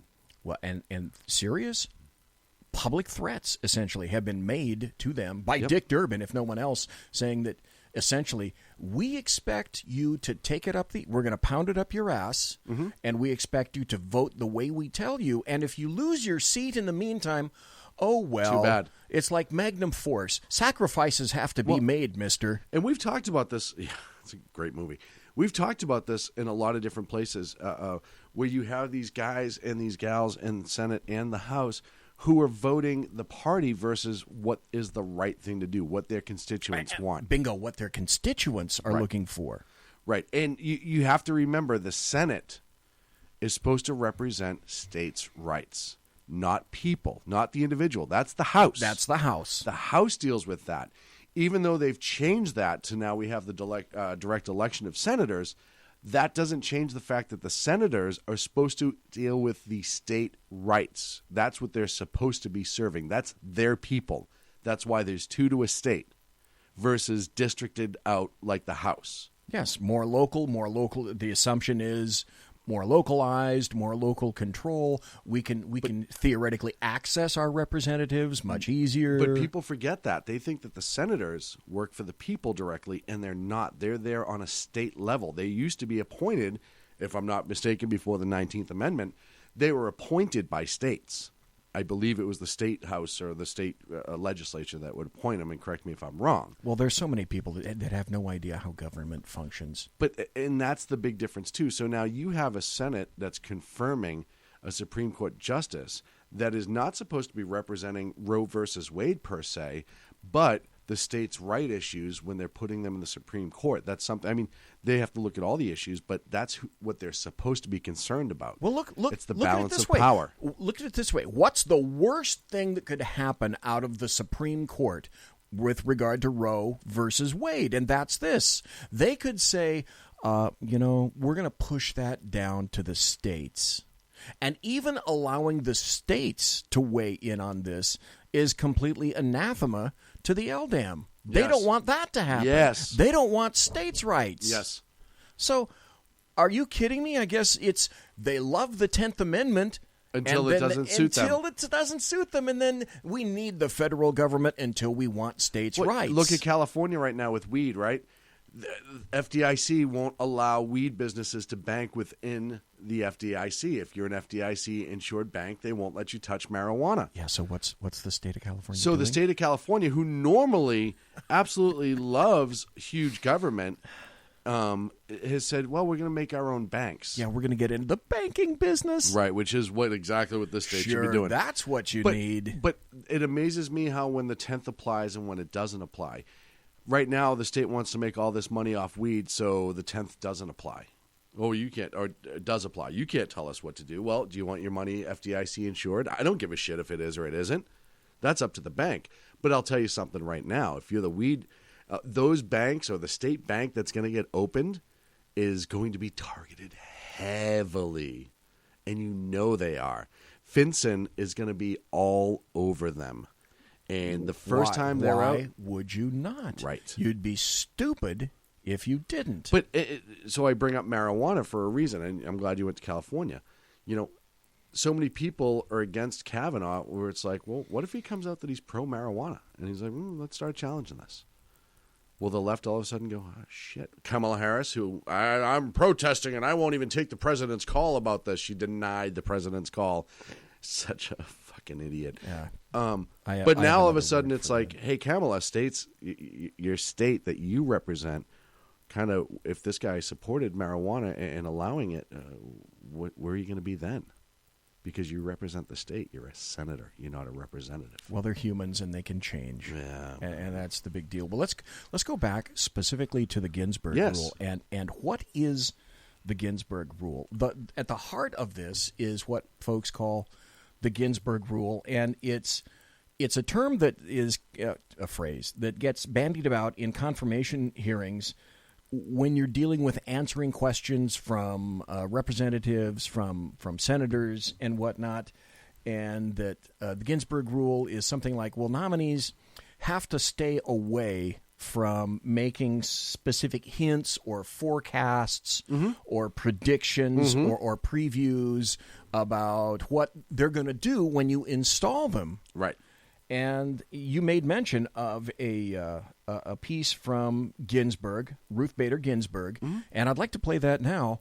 And you and I both agree that what she says and what you're going to hear is exactly how things should be. It isn't, but listen to her and what she says in reply to being questioned by the Senate for her confirmation on SCOTUS. You are well aware that I come to this proceeding to be judged as a judge, not as an advocate. Because I am and hope to continue to be a judge, it would be wrong for me to say or to preview in this legislative chamber how I would cast my vote on questions the Supreme Court may be called upon to decide. Okay, now stop right there. Yes. That's exactly correct. That is a proper application and usage, and that's what ought to be coming out of the mouths of all the people that sit in front of senators in terms of confirmation hearings. Well, so she got away with it. Why does no one else, air quotes, get away with it? Well, and you see headlines, Wall Street Journal, a couple other places. The Ginsburg rule should not apply. Well, why? Why? Because it's against your narrative. And it is fine. And look, if you want to know... It's proper. It's 100% proper. And it's so easy to know what a justice is going to do. You go and look at their case history. It's a no-brainer. We knew... everybody, with the exception, there are some people that flip-flop back and forth, but you have an idea of what kind of justice are going to be by who appoints them. Shocker. What kind of cases they've run in the back in their history. Shocker. And you look at the last two appointees, well, there was no doubt about it, right? We all knew what Gorsuch was. And... and he may go occasionally against what everyone thinks he's going to do. It's his right as a jurist. But overall, you can tell which way these justices will vote depending on their case history. Well, the other thing that she's trying to say, you know what? I'll tell you what. Maybe I should just back up and let her continue to talk and say, because she was making an excellent point herself. Were I to rehearse here what I would say and how I would reason on such questions, I would act injudiciously. Judges in our system are bound to decide concrete cases, not abstract issues. Bingo. Yes. Bing, bing, bing. Each case is different. Yes. And because there are so many variables in each case, she's precisely correct. Case comes to court based on particular facts, and its decision should turn on those facts and the governing law stated and explained in light of the particular arguments the parties or their representatives present. A judge sworn to decide impartially can offer no forecasts, no hints, for that would show not only disregard for the specifics of the particular case, it would display disdain for the entire judicial process. See, wouldn't you think now that a few excerpts out of that would make an excellent series of promos for the GOP or for the Republicans?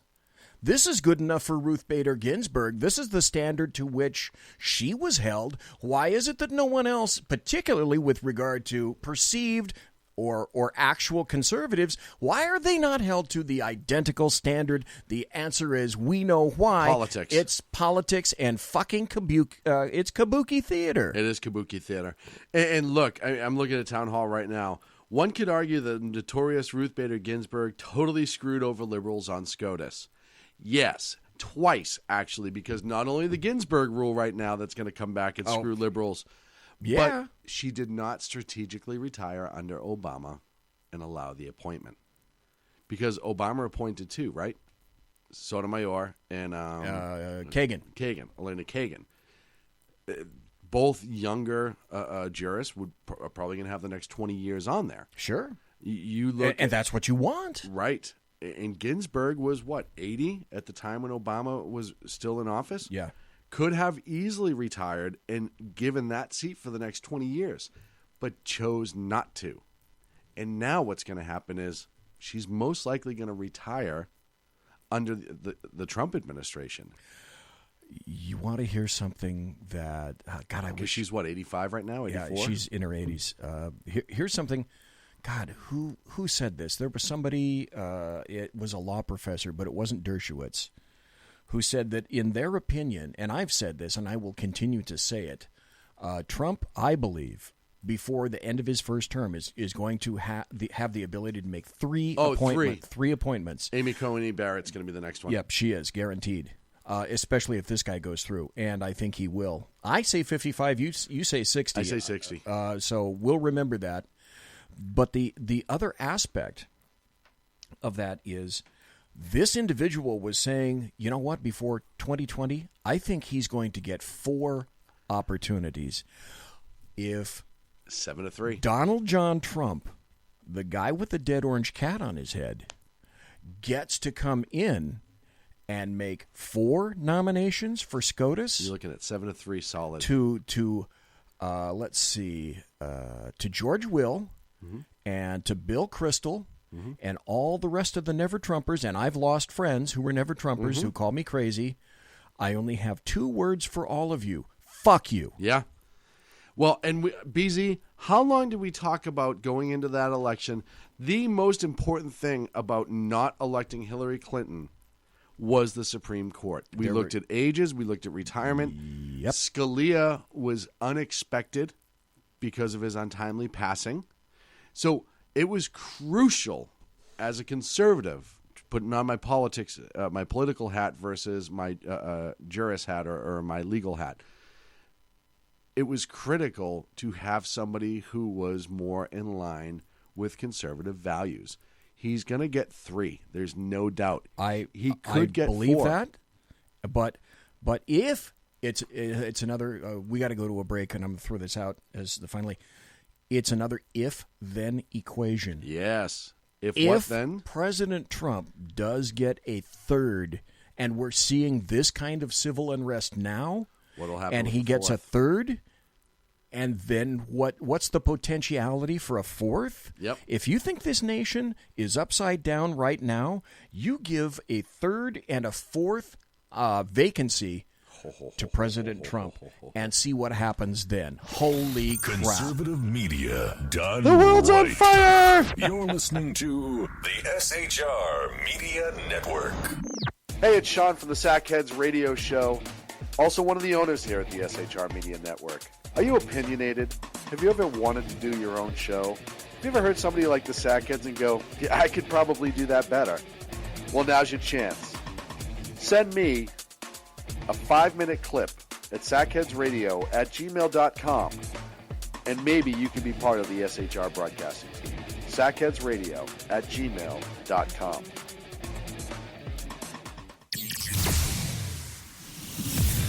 Broadcasting behind enemy lines in occupied California, a mere 2 miles from the state capitol, the bloviating Zeppelin's Berserk Bobcat Saloon Radio Show can be heard every Tuesday and Thursday night at 8 p.m. Pacific and 11 p.m. Eastern, only on the SHR Media Network. Go to shrmedia.com to listen. You can also watch on the SHR Media Facebook page and the SHR Media YouTube channel. No goldfish were abused in the making of this ad. When dirty politicians, shadow governments, and deceptive Islam blind the world with fake stream media smoke, their only fear is one man with a cane. I'm Dave Milner. Join me through shrmedia.com, highplainstalkradio.com, and the Western Free Radio Network at Spreaker, YouTube, and iTunes for a different perspective weekly on the Unpleasant Blind Guy. And catch me on Jeff Mitchell's EDL Radio on blogtalkradio.com. There's no surrender ever. Because truth is not always pleasant. Hey guys, it's Sackhead Clint. I'm excited to tell you about a brand new show here on the SHR Media Network. I'm teaming up with the one and only all-powerful, the bloviating Zeppelin sitting here to my left, bringing to you a fresh new show here on the network. It's Against Tyranny. And we'll be picking up where the Sackheads left off. Excited to be with you, sir. Sackheads Against Tyranny. We're going to chat. We're going to chat Wednesday nights. SHAT. Sackheads Against Tyranny. Wednesday night, 11 p.m. Oh, it's the same time, right? 11 p.m. Eastern, 8 p.m. Pacific. Same Sack time, same Sack channel. Yep. SHRmedia.com. See what I did there? It's your business diva here, Melanie Collette. I am inviting you to a front row seat as I discuss some of the most intriguing details of wealth and finance with today's movers and shakers in the world of business. Listen in and discover financial truths on a global, domestic, and household scale. Uncover topics that will impact your wallet today and in the future. Money Talk with Melanie airs Monday through Friday, 5 p.m. East, 2 p.m. West, right here on SHR Media and High Plains Pundit Talk Radio. You can't afford to miss it. Human by race, Christian by faith, American by nationality, and conservative by choice. Reverend Ralph J. Chittum Sr.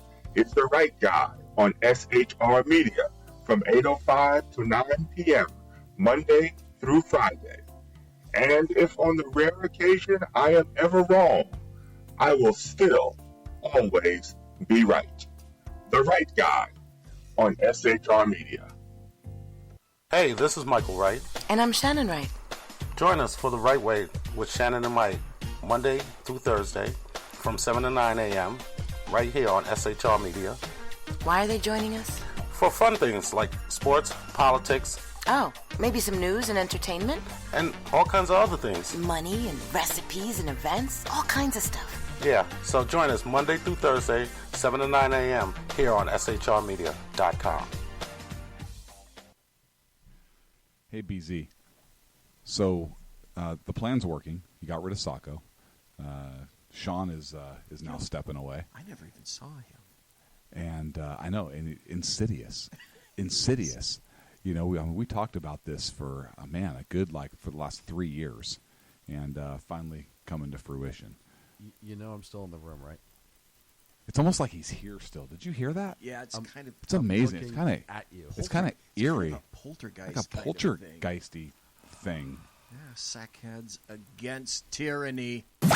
You're listening to the SHR Media Network. That's it. It's the final 25 minutes here on the Sack Heads Against Tyranny show with Sack Heads SHAUN in the chair tonight. Hi. What a wonderful thing it is to see him back in full force. Yes, I am. In full throat. Now, we cannot continue to expect this, but we have to take our blessings wherever we find them, and I think it's a blessing.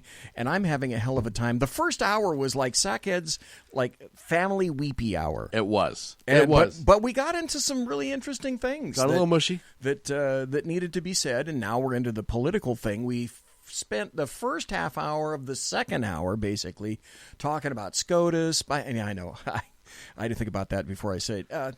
Thinking about SCOTUS, how it breaks down, Ruth Bader Ginsburg, the Ginsburg rule. Now, you made an excellent series of points on the break. Yes. That I think I always do. You always do. Hey, listen, I'm just admitting the truth. I'm just placing them right there in fact and evidence. Glad I can help. I think that the folks here need to hear it. Well, I was also bringing up local federal courts. The Supreme Court is the Supreme Court. It is the highest court in the land. It is very, very important to the balance. But what makes the Supreme Court so busy, if you will, is you have courts like the Ninth. And the Ninth, yes, the Bingo. Ninth District right down here in San Francisco. D.C.'s another one. I think that's the third. Is it the third in D.C.? The third is an extremely important appellate. Well, the DC DCA is where a bunch of future SCOTUS people have come from, including this guy Kavanaugh came from the DC DCA as well. But you go back to the Ninth. The Ninth is one of the most heavily appealed circuit courts. They're so because they're insanely liberal. Oh my God! That and the fourth. The fourth is the one I was thinking of, not the third. The fourth, but the Ninth's the worst. But what's happening is if you start looking at the ages of some of the judges that are up there and some of the vacancies they already have, I think they have a couple as we speak. Yes, they do. Trump has the ability to fill those. Yep. Potentially, he could flip the Ninth Circuit Court by the time he is out of office. Now, think about that. A lot of the leftist agenda that was making it to the Supreme Court, where Roberts would have the ability to go one way or the other, we'd never know which way, depending on what it was, would come out of the Ninth and the Third. You eliminate the Ninth, and states like California that have been running crazy because California as we all know, the left runs it. They have the assembly, they have the Senate, and the governorship. It is a supermajority, period. And when they pass a bullshit law, which they do all the time, and it gets tested in court and it gets sent to the ninth always upholds the state. Rubber stamp it. Like it's nothing, because it's the same. The Ninth Circuit Court might as well be called the California Court of Appeals, because it's absolutely crazy. Now, for states like California especially, where it is the liberal petri dish of liberal knowledge. They test everything here first for the most part. This is experiment central. Experiment central. So you get that.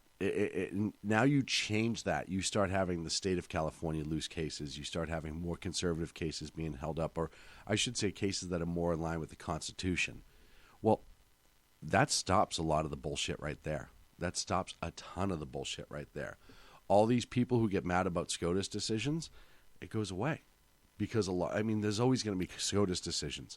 But when you have the Ninth, that is the most heavily appealed district court federally, start changing, because what happens is a lot of the stuff is conservatives who are appealing it up to the Supreme Court after the Ninth. And a lot of times what happens is it'll go to the Supreme Court and they'll say, no, this isn't ours. The Ninth has to rule on this and send it back down, whether they want to or not. And this would actually be huge. And not just the Ninth.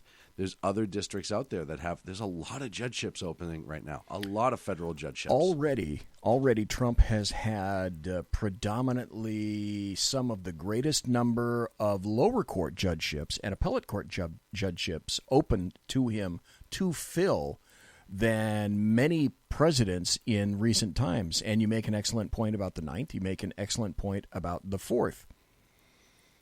Now, my point was this. And we were talking about this off air on the break. I'm predicting, and I've said this for a while, that Donald John Trump is going to get a third SCOTUS pick even before the end of 2020. Now, we can see what kind of a fight is occurring now. Can you imagine what kind of loins would have to be girded if there was a third SCOTUS vacancy? Because if you think they're fighting now, the leftists are fighting for their very lives as far as they're concerned. Yeah. Now, could you imagine if there was a third vacancy? And even as I heard one particular, he was a law professor, and it wasn't Dershowitz. I can't, God, it's on the tip of my tongue. I can't think of this guy's name. But essentially what he was postulating is he thinks it's not entirely impossible that President Trump gets a fourth nomination, that there will be a fourth vacancy in his term. And that will literally, as you well pointed out on the break, you stood up and you walked over to go take a smoke break, and as you were leaving, you said 7-3, 7-3, 7-3. Well, actually, it would be 7-2, because 7 and 3 is 10. But I knew what you meant. You're not a math professor, but I knew exactly what it was that you meant. It's like during the past 8 years, what's it always been? Most recently, especially with Kennedy, everything that's important has been 5-4, 5-4, 5-4, 5-4, 5-4 for a long time. Well, what the hell happens if you do get 7-2, 6-4, 7-2, 6-4, 7-2, 6-3? And see, I'm a bad mathematician too. 7-2, 7-3. But what happens then 6-4, 7-3. if that occurs? Well, now, if the thought that I proffered was, if the leftists are acting in this way now, and I don't think they're paying attention to the lower courts. I don't think they're paying attention to the appellate courts, because I don't see the LDAM going crazy over that. So somehow that's escaped their radar. Right. That having been said, now, seeing what's happening with regard to the Democrats and the leftists and the American media maggots, when there are two openings and literally the violence is popping off on all so many levels. What kind of violence? In other words, when you close off. Well, yeah, exactly. It's going to get down to this. Leftists will not be able to win the rational, logical argument. So they go violent. They're losing arguments. So then they've lost arguments. Well, then they're in the process of potentially losing education. And they're also in the process of potentially losing voters with the redistricting. No, the new hashtag. Oh, walk away. Walk away. And walk away. I'm writing a blog post, which is probably going to come out sometime later this week that I'm going to talk about on my show. There are a lot of people that are starting to walk away from the Democrat Party. So what if that continues and they start to lose lower courts and they start to lose SCOTUS? So they've lost the argument. They've lost logic. They're in the process of potentially losing education. They're in the process of potentially losing voters. And they're in the process of losing the courts. What other avenue, as far as they're concerned, do they have? And we know, history has shown, they will take this route. Well, look at any single time. I go back to the election cycle, right, what we saw in San Jose and some other places during the election. After the election, when they lost, the amount of rioting and all these other things that was going on, right? Once again, the violent left. It's the violent left. We can say it time and again. When you had people trying to speak at Berkeley that were invited there, and there was rioting and chaos and insanity, the violent left. You look at Portland right now, Antifa. There's nothing going on per se other than them just being Antifa, fighting with the police, fighting with I forget the name of the motorcycle group, but it's like God's Arms or something like that. It's a conservative group. But they were going to have a protest, and Antifa did a counter-protest, and it turned out to be this crazy fight. You saw Antifa in Boston a couple months ago shut down the freedom of speech rally or whatever it was, with thousands of Antifa members showing up and thousands of leftists showing up. We had that here in Sacramento. We had freeways shut down. Mm-hmm. CHP couldn't stop these fucktards from getting on the freeways and shutting down the on-ramps to various portions or off-ramps to various portions of I-5, and then they bled out onto I-5 itself, a major north-south thoroughway in all of California over a BLM incident, over a shooting from Sac PD. So in their minds, the only thing they have, and they can justify it all day long, is when all else fails, when all legal avenues fail, we are completely justified in using whatever violence we see fit. We will break whatever rule. We will destroy whatever property. We will hurt whoever gets in our way. Look at socialists, Democrats, fascists. They've always done this sort of thing. As soon as they lose the argument, because then they're out of argument. They have nothing left. They have no other ability to try to win. And we remove the other venues that I just talked about. And look at who is, we speak, I just brought up socialists, and Antifa is obviously a socialist movement, which socialism's diet communism. Anyone who doesn't know that, the difference between socialism and communism is the boot to your neck or the threat against your well-being. Socialism, they're just taking it and mildly threatening you. Communism, they're putting the boot to the neck and taking it. But there is, we had that lunatic in New York, in the Bronx there, who is a self-avowed socialist, come out and get... Alexandria Ocasio-Cortez. Yes, but there was another representative, or might have been a senator, who claimed that she was a democratic socialist, which just means... you're a socialist. You're a socialist. You could throw that cute little... All you did is throw Democrat on the front of it. Right. You could throw that cute little word at the beginning of it. But she was speaking at some sort of event this past weekend. I'm trying to pull up her name really quick because I can't think of it. And she's been around forever. She's a pretty prominent leftist. I can't think of her name right now, but I'll find it later. But she came out over the weekend, and she's like, yeah, I'm a democratic socialist. Because now it's starting to be cool to do that. Now you have to be to get elected. You have to be. Look at Bernie's a democratic socialist, and they had to screw him to keep him from getting elected. Right? The tide is turning where they're coming out and more saying, we can't have this again because we need to get into power. Speaking of power, you brought this up too. Hill Dog's talking about a 2020 run. Yeah, during last night's show, I put that under happy stories and good times. And the reason I did is because if you really want to trot out all these varicose-veined... They don't. Elder, senior, whatever the hell you call of these folks, statesmen. You want to trot out Joe Biden. Hillary and Biden 2020. Bring out Slow Joe. Yeah. You want to bring out Pocahontas Donald Trump has already he's offered $1 $1 million for her DNA for someone to prove to somehow acquire her DNA and have her take a test, and he'll pay him $1 million because already American Indians have said that she isn't. Yep. She's not. Nope. And this is just a crutch. And it's like Rachel Dolezal. It's like who just went to jail for something. Let's see, what's the thing I used to say on the back of VW transporter vehicles in the 60s or in the 70s? Disco is to art, or disco is to music as Etch-a-Sketch is to art.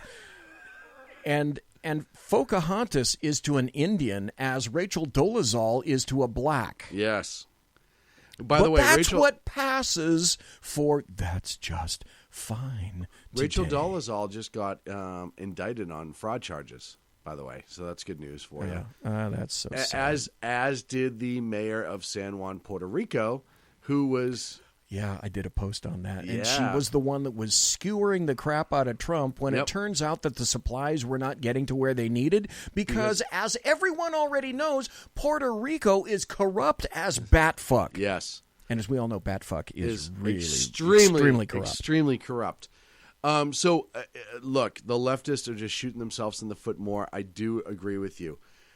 I think there will be more violence. I think there's going to be a lot of protests and rioting when Kavanaugh is nominated, which when he's confirmed, which he will be. I believe he will. And then there will be protests and rioting then. Antifa will lose their mind. You know, the people who are talking about Roe versus Wade right now, like I said, there has to be a reason for him to actually make a decision before you can just say he can't just come in, sit down, and say we're done with Roe versus Wade and move on. It doesn't work that way. As far as leftists are concerned, that's how it's portrayed, and that literally, that's how simple they are in their minds, and that's how they understand it because that's all they're told, and that's all they want to hear. Speaking of Roe versus Wade, Governor Cuomo. Oh God. Governor Cuomo has come out and he said if Roe versus Wade is overturned, he is going to sue in order to have it turned back. However, let's follow the governor's logic on this. You have the Supreme Court maybe overturning Roe versus Wade, right? If that happens, you now have Cuomo filing a lawsuit that will get appealed all the way up to... the Supreme Court, who will overturn it again. So what Cuomo is saying is he would rather spend all of this money, time in court systems to get fucked twice. Well, I think in his mind, SCOTUS isn't enough. There needs to be a final court. There's the final court. Why can't we bring Then there ought to be a final court. There is a final court, and you and I both know this. They will start dealing with the World Court and the UN. That's the ultimate Democrat, socialist, no-border motherfuckers. That's what they want. People tried at The Hague. They want all these globalist mentality people to make decisions. Look, you have all of these senators and representatives who are coming out and leftists coming out saying, yeah, we don't really believe in borders. That is, of course, the next step. Well, and we want to eliminate ICE. We've got to eliminate ICE. Well, we have to eliminate ICE because if we have ICE, that enforces the borders. Yeah. But you've had a couple people come out and say, well, we don't need borders. What do we need borders for? Well, and the bleat now, if you go to let's see, what's she a member of? There's somebody else that's a member of the Washington or the New York Metro Democratic Socialist I love this Party. And the line of that particular party is no bail. Yes. No borders. Yes. Yeah, there's more. They want to eliminate ICE. And, common sense. And no prisons. That's right. I forgot. Well, I mean, let's be honest. Do you really need a prison? Why do you need a prison? You really don't need a prison. Your mind is good enough. Your mind can be a prison. So what do you need? You really don't need prisons. Are you kidding me? Yeah. And this is what passes this is what is soon to pass as the state of the art in leftists. Well, okay, let's back up. I suggest this, though. Let's back up and take a more global photograph of what's going on now across the Atlantic. The UK is struggling with Brexit. Theresa May is struggling with what to do. She's trying to be as much of an obstructionist as possible with regard to Brexit, and that's about to bite her in the ass. Angela Merkel, who let in close to 2 million Muslim, and I'll specifically say it, not Anglican Catholics or Shinto priests, but Muslim, air quote, refugees.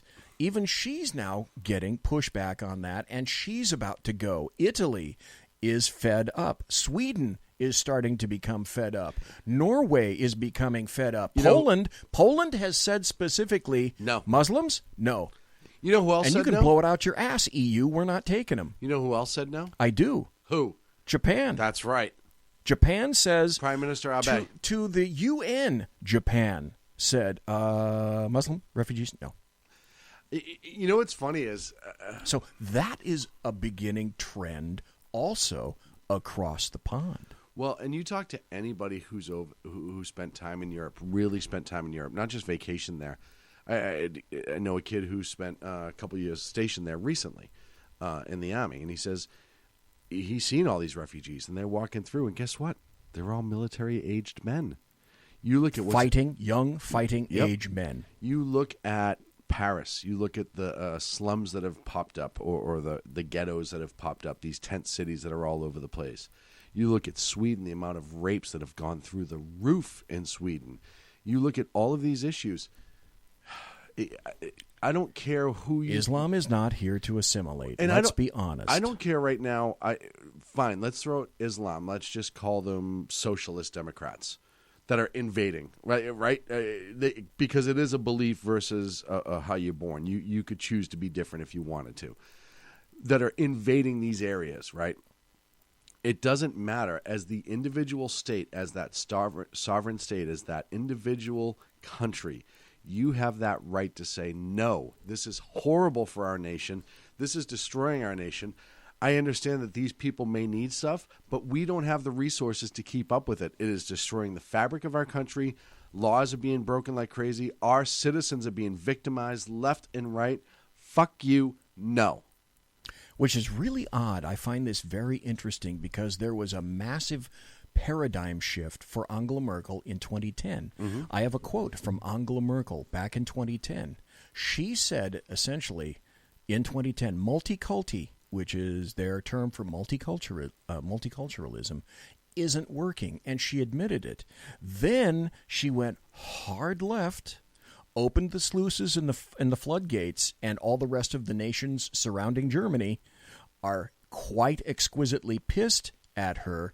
But now even she had to admit, and I'm sure you remember this constant bleat from leftists in the EU and all across Europe, not Eastern Europe, but Western Europe, yes, was, we don't have any no-go zones. You're stupid. Bullshit. You are so bigoted to say that they're everywhere. Even Angela Merkel admitted late last year there are no-go zones in Germany. Mm-hmm.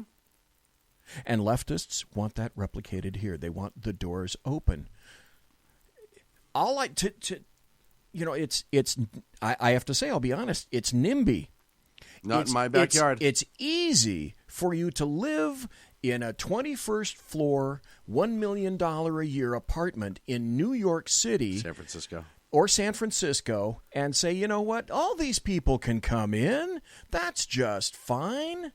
Until you're next door to people that refuse to assimilate and decide that they're going to take over your town, your city. They don't share your values. They don't share Western values, and they're not interested in becoming citizens. Well, and more they want what they want. They want their former country here and much more of it. You know, and like I said, and they want their free shit as well. Right. Like I said, right now it's Muslims that are doing the invasion, right, all over Europe. There's numbers being thrown out there that Europe will be Muslim nations in 20 years, et cetera, et cetera, et cetera. The simple fact is these countries are allowing this. They're losing their identity. They lost their borders with the EU. They're losing their sovereignty to the EU, and they're allowing Brussels to dictate per every country what's best for them. England, with Brexit, has a chance. France isn't a country anymore. It's an EU state, right? Greece, all those other, Italy, you can go on and on and on. They're not their own sovereign nations anymore. They are EU states. They are no different than New Mexico being a United state.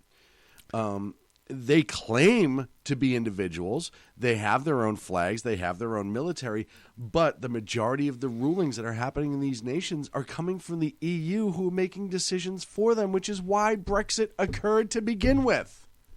Is because you had people making decisions for a nation that knew nothing the fuck about it or what the people in that nation wanted. It's socialists. It's these globalists continuing to push it.